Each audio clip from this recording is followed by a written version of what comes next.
Morning students.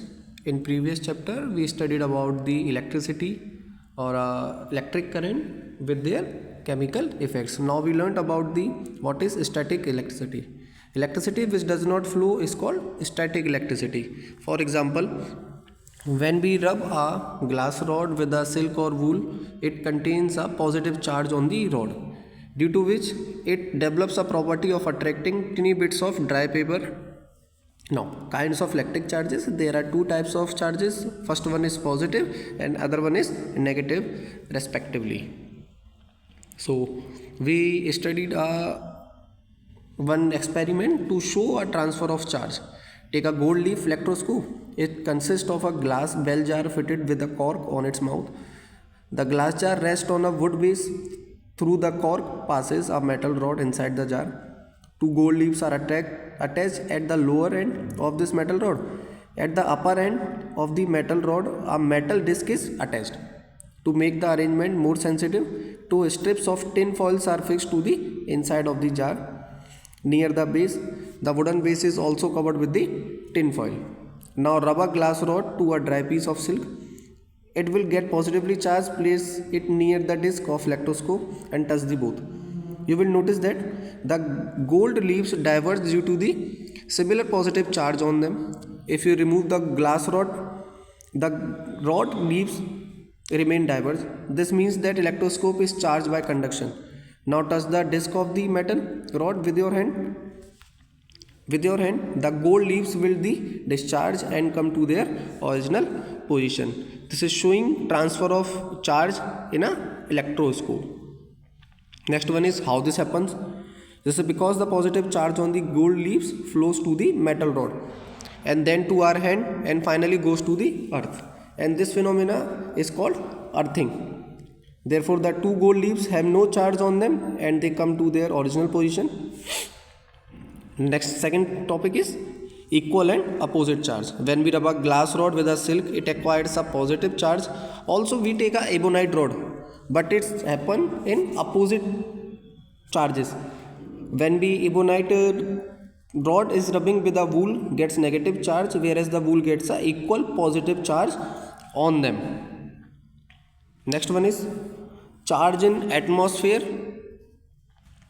or atmospheric electricity. Benjamin Franklin first proved that clouds build up charge during a storm with lightning and thunder during rainy season. There is an experiment. Franklin flew a kite made from silk cloth into the clouds on a thundery day. He tied a metallic key to the silk thread of kite. When there was a flash of lightning in the clouds, he received an electric shock and the key was found to have warmed up. From this experiment, Benjamin concluded that the clouds during rainy season are electrically charged.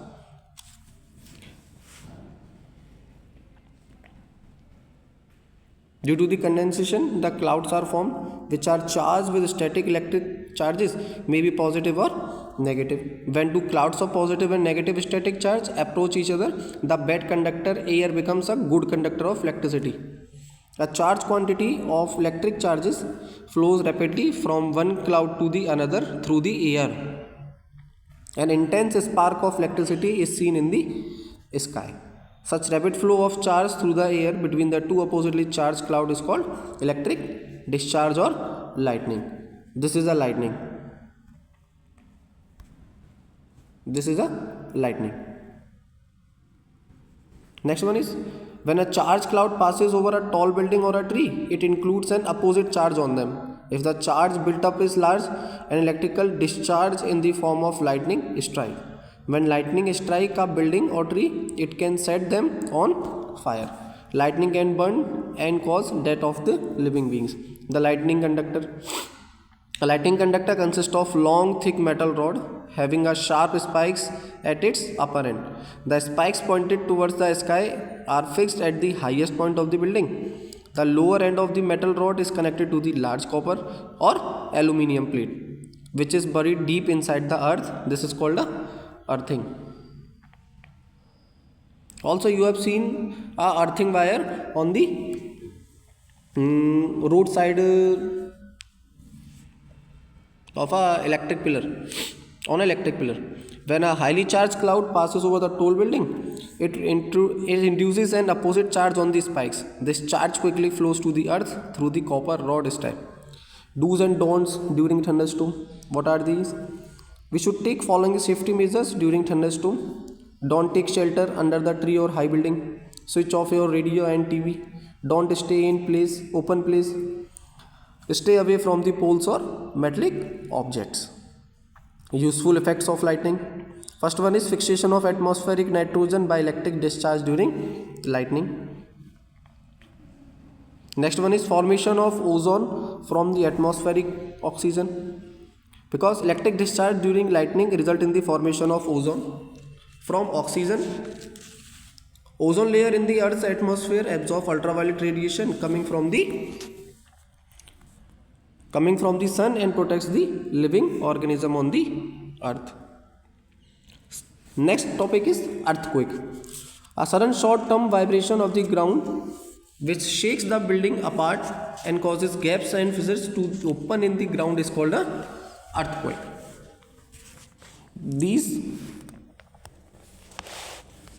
The sudden displacement of the earth's crust releases energy stored within the earth's interior. It causes tremendous or waves which moves in different direction from the center of disturbance. Next one is causes of earthquake. Causes of earthquake. The uppermost layer of the earth is made up of blocks of rocks. These blocks float on a layer of semi-liquid rock called mantle. Also, earthquake occurs when the block of rocks touch or move against each other in the semi-liquid layer.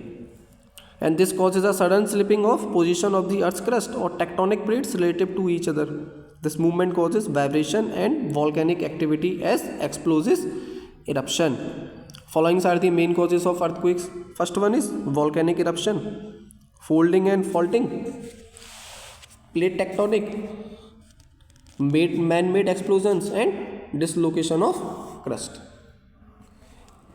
And it is a very important topic, that is epicenter. Epicenter is the place on surface of the earth directly above the focus. The intensity of the earthquake is greatest at this epicenter. And what is aftershock? Aftershock is a small earthquake that often follows a big one. After the main shock, the rock jump too far and are still unstable. Aftershock are felt as the rock settle into a more stable position.